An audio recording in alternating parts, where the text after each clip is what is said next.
একসময় বাঙালির ঘরে শোভা পেত বিভিন্ন ধরনের কাঁসার জিনিসপত্র। এখন কাঁসার জিনিসপত্র অনেকটাই বিলুপ্ত, কিন্তু এখন দেখতে পাচ্ছি এখানে একটা মহানামযজ্ঞ অনুষ্ঠান চলছে। সেখানে কাঁসার বিভিন্ন ধরনের প্রদীপদান নিয়ে আমরা দেখতে পাচ্ছি। দাদা, এগুলো তো কাঁসারই, তাই না? কাঁসা, পিতল, তামা। কাঁসা, পিতল, তামা, আর সবগুলোই তো প্রদীপদানি, আর এগুলো ঘন্টা। আপনি কোথা থেকে এসেছেন? মাগুরা। যেখানে এরকম মহানামযজ্ঞ অনুষ্ঠান হয় হিন্দুদের, সেখানেই তো যাওয়া পড়ে। এইগুলো কি সব পিতল না কাঁসা? পিতল। কাঁসা কোনগুলো?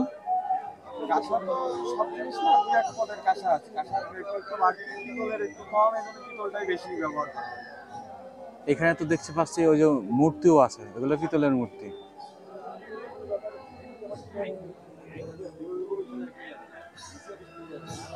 আমরা আরো কিছু দোকান আপনাদের দেখাই। এখানে আসলে এখন রাত প্রায় 11টা বাজতে আসলো, লোকজনের উপস্থিতি কম। যারা হিন্দু ধর্মের মানুষ আছে তারা এখানে নাম কীর্তন শুনতে এসে তাদের প্রয়োজনীয় জিনিসপত্রগুলো কিনে নিয়ে যাচ্ছে, এবং এখানে বেশ কিছু দোকানও বসেছে যেখানে আপনি শুধুমাত্র হিন্দুদের বিভিন্ন ধরনের প্রসাধনী, তারপরে ধর্মীয় উপাসনালয়ে যে সরঞ্জামগুলো লাগে সেগুলো পাবেন। শাঁখা, সিঁদুর, ওদের বিভিন্ন ধরনের বই, মালা, আরো অনেক কিছুই আছে এখানে। এগুলা কি শঙ্খ? জল শঙ্খ।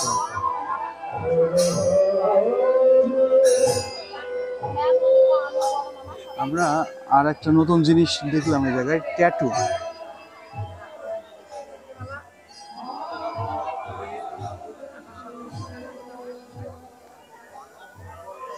এখানে দেখতে পাচ্ছি ট্যাটু তৈরি করছে।